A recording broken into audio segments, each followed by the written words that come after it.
پیندو یه پلتفرم آنلاین خرید و فروشه که میشه توش آگهی رایگان ثبت کرد.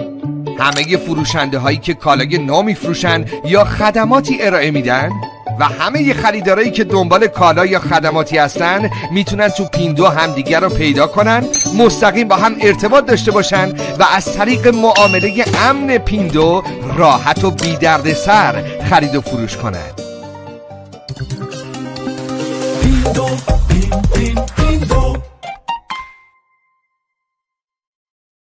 اینجا کف بازار و قراره در رابطه با وضعیت بازار در صنف‌های مختلف با هم گپ بزنیم. احتمالاً خیلی از مسائلی که اینجا مطرح میکنن به درد شما میخوره و من سعی کردم که اون سوالاتی که شما تو ذهنتون هست به عنوان مخاطب عمومی از این کسب و کارها بپرسم و امیدوارم لذت ببرین از این گپ و گفتی که با هم خواهیم داشت.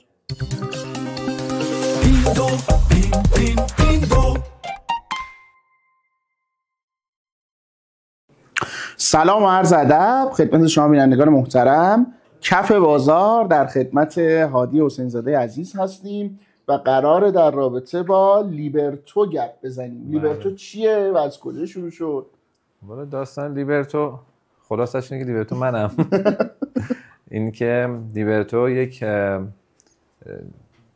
چی میشه گفتش که یک سبک جدیدی تو حوزه کفش و یک نسل جدیدی از کفش هاست. آره، چون از حالا به واسطه تجربه زندگی من اتفاق افتاد لیبرتو و حالا عقبه‌ای که ما داشتیم و یک میتونم بگم یک نوع نگرش جدیده به کفش و اصلا تولید کفش و اصول طراحی کفش هست. حالا من از قبلش بیام، یعنی از تهش در اصل بیام، یک کفش با مدل جدید که به سلامت تو و پات خیلی بیشتر اهمیت میده. بخوام توی جمله بگم این که به جای اینکه پاهای ما شبیه کفش بشن، کفشا شبیه پاهن. یعنی الان شما نگاه بکنی، هر کی الان نگاه بکنه به کفش، شکل ظاهری کفش و هندسه کفش ربطی به هندسه پای مثلا برهنه ما نداره و اینم به خاطر حالا اون بحث فشنش بوده و بحث ظاهریش بوده که و پروداکشن راحت، تولید راحتش بوده. ولی خب یه جریانی هلوهوش 5-6 سال پیش، خیلی 10 سال پیش شروع شد، ولی 4-5 ساله که خیلی بیشتر مورد توجه قرار گرفته تو دنیا. بعد که شروع کنندش هم آقای گلاهام کلارک بوده که صاحب برند کلارک بودن که شروع کردن این که آقا اصلا چرا ما اصلا سلامت پا و طبیعت پا رو در نظر نمیگیریم و شروع کردن به این که اصلا یکی از بزرگترین ضربه زننده ها به سلامت اسکلتی عضلانی بدن همین تولید کننده های کفشن که در رأسش الان مثلا میشه گفت اسکچرز، مثلا حالا چیزی که برای ما خیلی گارد میگن. آره، تو میگن راحت اسکچرز یا مثلا ببین من بخوام مثال بزنم، مثل این میمونه که من همیشه این مثالا میزنم، میگم ما مثلا 7-8 سال پیش سر غذا همیشه نوشابه میخوردیم. اون خوبه دیگه، مثلا کوکاکولا، KFC، مکدونالد، مثلا فست فود یه چیز خوب باحالی بود به خاطر اینکه خوشمزه بود، قابل دسترس بود و از 4-5 سال این ترند سلامتی تو دنیا اتفاق افتاد دیگه، مخصوصا بعد کرونا که ما الان بیشتر به این چیزی که میخوریم اهمیت میدیم. خیلی آدما سعی میکنن کمتر شکر بخورن. اینم تو همون ترنده که به جای اینکه کفشی باشه که فقط راحت باشه، راحت باش راه بری، حس خوبی داشته باشی، کفش باید سالم باشه. یعنی این تفاوت رو برای اینکه اذیتت نکنی. آره، اذیت نکنه، اتفاقا عضلاتت رو قوی بکنه، کمک بکنه تو طولانی مدت مشکلات اسکلتی رو کم کنه. اسمش هم لیبرتو یعنی آزادی انگشتان پا. بله، از لیبرتی میاد و تو که انگشتان پا. تو خودت یه ذره تجربه زیستت رو میگی، چیکار کردی تو زندگیت؟ یعنی بعد دانشگاه چیکار کردی و بعد چی شده که به این نقطه رسیدی؟ اینکه بابات کفاش بود، یعنی کفش ساز بوده. بله، ما خب تقریبا فکر میکنم از نزدیک به بالای 90 ساله که خانوادگی تو حوزه کفش کار میکنم. از پدر بزرگم در تبریز که بعدش پدرم و عموم و اومدن برند خاصی داشتن؟ نه، از بازاری بودن، یعنی توزیع بنکداری بودن و حالا مثلا چند تا تولیدی هم تو طول زمان تو این چندین سال تولیدیایی داشتن که بعد دوباره ورشکست شده یا مثلا جمع شده. بازار مثلا بیشتر تو حوزه توزیع بودن و فروش عمده بودن و مثلا یه کفشی هم که 10-15 سال پیش داشتن تولید میکردن الان هم تولید میشه.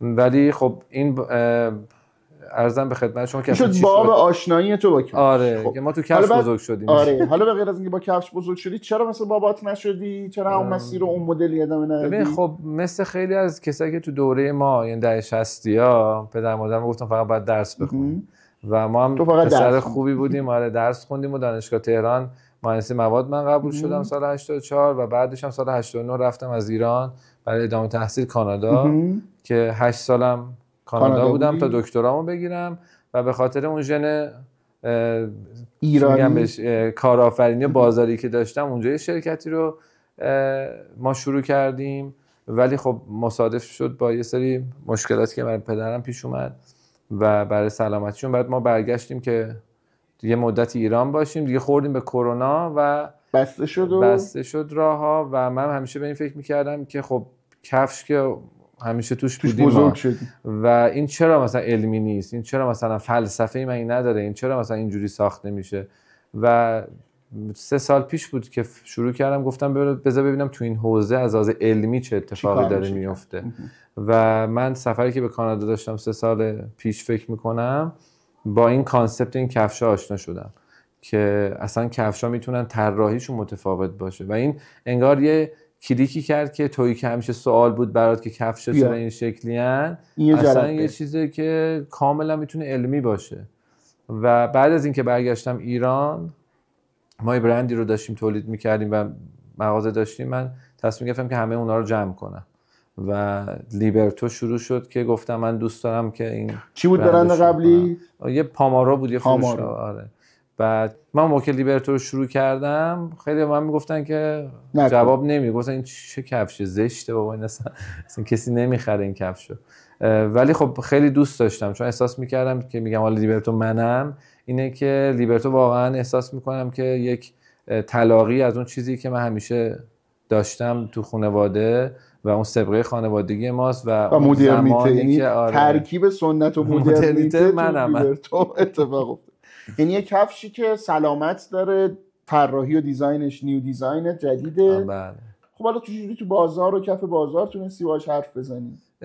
ببینین واقعا کار سختی بود. من میتونم بگم که شاید اولی که ما شروع کردیم هر کسی که وارد فروشگاه میشد من فکر میکنم 45 دقیقه بهش پرزنت میکردم و باز یه خورده از اون تجربه مدرسه‌مون استفاده کردیم چون زمانی که من ایران بودم معلم بودم و مشاور بودم و بعدش هم که برگشتیم باز تو کار مدرسه بودیم و اصلا فروش انجام نمیدادم تقریبا. یعنی هر کی می اومد شروع میکردم پرزنت کردن که این بحث علمی داره، چون واقعیتش این که یک موانعی هم وجود داره دیگه. یعنی سوال اول اینه که خب اسکچرز و آدیداس و نایکی دارن میفروشن، بعد همه اونا غلط میگن تو راست میگی و این هست تو دنیا و همه اون کسایی که تو دنیا دارن تو این بیزنس کار میکنن الان با این سده یه مقدار مواجه هستن که بتونن ثابت کنن که این بحث علمی داره و خیلی سخت بود که ما دونه دونه آدمایی که تو این حوزه رو بتونیم پرزنت بکنیم و من به خاطر همین از اون قسمت آکادمیکم خیلی استفاده کردم که خیلی مقاله خوندم. به حدی که مثلا من وقتی میرفتم با پزشکا صحبت میکردم مثلا میگفتن شما دکتری نیست چرا مثلا این اصطلاحات رو میدونی، از کجا میدونی؟ و خیلی واقعا 1 سال اول خیلی سخت بود برای اینکه اصلا ما بتونیم وارد این قضیه بشیم، بتونیم پرزنت بکنیم. تو در اصل اومدی ابتداً یه بازار ساختی، درسته؟ بله، یک بازاری که فکر میکنم در کنار بازار ساختن اون آگاهی بخشیه برای من خیلی اولویت اول داشت. یعنی غیر بدون آگاهی بخشی ما نمیتونستیم بفروشیم و این خب چالش خیلی سختی بود ولی من دوستش داشتم. چند بار این وسط تو فکر این افتادی که تعطیلش کنی؟ فکر میکنم احتمالاً کامنت خانواده این بود که نمیگیره تعطیلش کن دیگه یا نه؟ ببینیم مثلا حالا کامنت خانواده به خاص مثلا کسایی که نزدیکتر بودن، پدرم، برادرم و کسایی که حالا میدیدم من چجوری کار میکنم امیدوار بودم، ولی همسنفیا یا اون کسایی که یه رده دوستایی که از دور میدیدن میگفتن خب این چه کاریه و میتونم بگم که خیلی اتفاق افتاد. یعنی به این فرکانسش فکر می‌کنم هفته یه بار فکر می‌کنم جمع کنم یا ماهی یه بار، ولی خب خیلی یعنی ما افتتاح عملا نگرفتیم چون خورد به اون اتفاقات سال فکر کنم 1401 و دقیقاً ما مهر 1401 لیبرتو رو افتتاح کردیم و عملا افتتاح نکردیم چون شروع نمیشد کردیم و آره شروع کردیم و اینستاگرام کاملا بسته بود تو اون موقع. فضا مجازی بسته بود، به غیر از اینستاگرام کلا خودشون هم کار، یعنی خود فعالان هم کار نمی‌کردن چون بازخورد منفی بود. بله. خب تو این شرایط تو استارت یه بیزینسی رو زدی که هر لحظه به قول خودت با فرکانس هر هفته هی بهت میومد که آقا تعطیلش کن، به درد نمیخوره. کجا امیده تو دلت زنده شد؟ ببینین مثلا یکی از جاهایی که مثلا فیدبک ها همیشه آدمو سر حال نگه میدارن و فکر میکنم یه قسمت دو تا تیکش میکنم. یه قسمت واقعا اون چیزی که در درون من هر لحظه بود به خاطر اون سابقه‌ای که داشتم و ایمانی که داشتم که چون به یه جایی شما میرسی تو کسب و کار، به نظر من یعنی اگه نرسی نمیتونی موفق باشی، که میبینی اون 5 سال دیگر رو و میدونی که باید به اونجا برسی با هر سختی که هست. اون لیبرتور وقتی من شروع کردم همه میگفتن که آقا جواب میده یا نمیده، من گفتم من 5 سال وقت میخوام برای این. الکی بازار نریا، تو که پیندو رو دریا. باشو پیندو نصب کن، پیندو اند بازاره، همه چی از شیر مرغ تا جون آدم داره.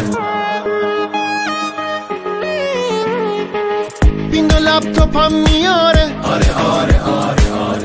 پیندو بازی فکری داره، آره آره آره آره.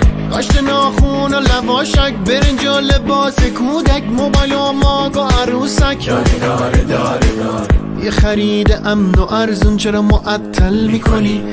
با سرچ پیندو همه مشکلاتو حل میکنی.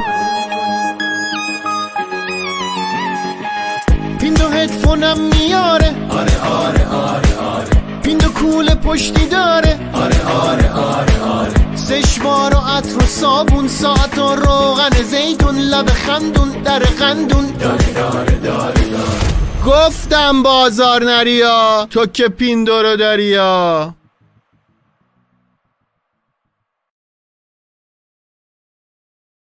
کجا دیگه گفتی آقا تاشه نمیرم دیگه، ادامه نمیدم بود؟ ببین مثلا ما یعنی سخت ترین لحظه ای که خودت به نظرت تاب آوردی کی بوده که الان که رد کردی میگی خدا رو شکر که ادامه دادی؟ ببین مثلا اتفاقایی که افتاد، واقعا میگم همون شروعش که مصادف شد با این اتفاقات، مثلا من تو این بودم که ما چرا این کارو کردیم مثلا، یا یه جاهایی که مثلا مارکت یهو خیلی قفل میشد، من میگفتم مثلا ما برای چی میرفتیم کفش معمولی میخریدیم میفروختیم، چه کاری بود. یعنی یه جاهایی واقعا به اینجا میرسه آدم. یا مثلا سر قضیه قالب سازی که مثلا خب وقتی اشتباه میشه تو میگی اصلا بابا ما چرا این کارو کردیم. چون ما سر مثلا قضیه قالبای کفیمون هم خیلی مثلا حساس بودیم که درست باشه و من الان هر چقدر میگذره میفهمم ما چقدر غیر علمی و سنتی کار میکردیم و واقعا هم خیلی جاها نگاه نمیکنیم و بعضی موقع خب خسته میشی، یعنی میگی آقا اصلا ولش کن دیگه، بذار یه کتونی معمولی که همه دوست دارن یه نایکی روش خورده که مثلا های کپیه بزنیم تمام شه بره دیگه، هم میخرن خودشون. پیندو، بازار آنلاین به وسعت ایران. حال خوب، خرید خوب. بهترین لره فقط ارزوندن ها. کاکو خیالت تخت خرید کن. جنسی خوبا به قیمتی خوب بخیر.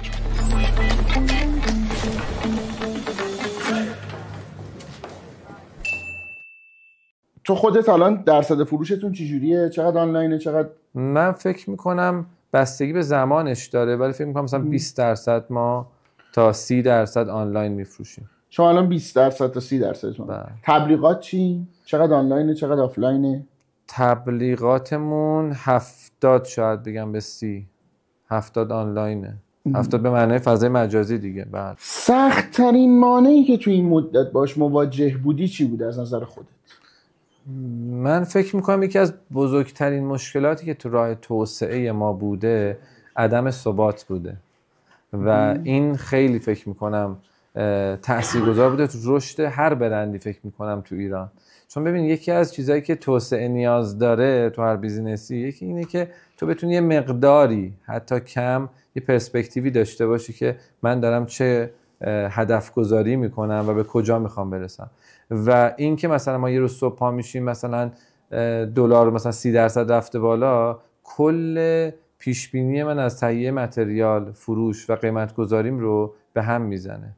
یعنی من الان واقعا دارم فکر میکنم سال آینده چجوری من میتونم یه کاری کنم که هزینه تمام شده من پایین تر از اون چیزی که الان هست بشه چون مردم قدرت خریدشون احتمالاً پایین‌تر میره و این واقعاً چالشه. یعنی به جای اینکه من به پرفورمنس کار خودم فکر بکنم، به بهتر شدن کیفیت کار بکنم، مجبورم به این فکر بکنم که چی کار باید بکنم که هزینه هام کمتر بشه و مردم اصلا بتونن راحت‌تر خرید بکنن.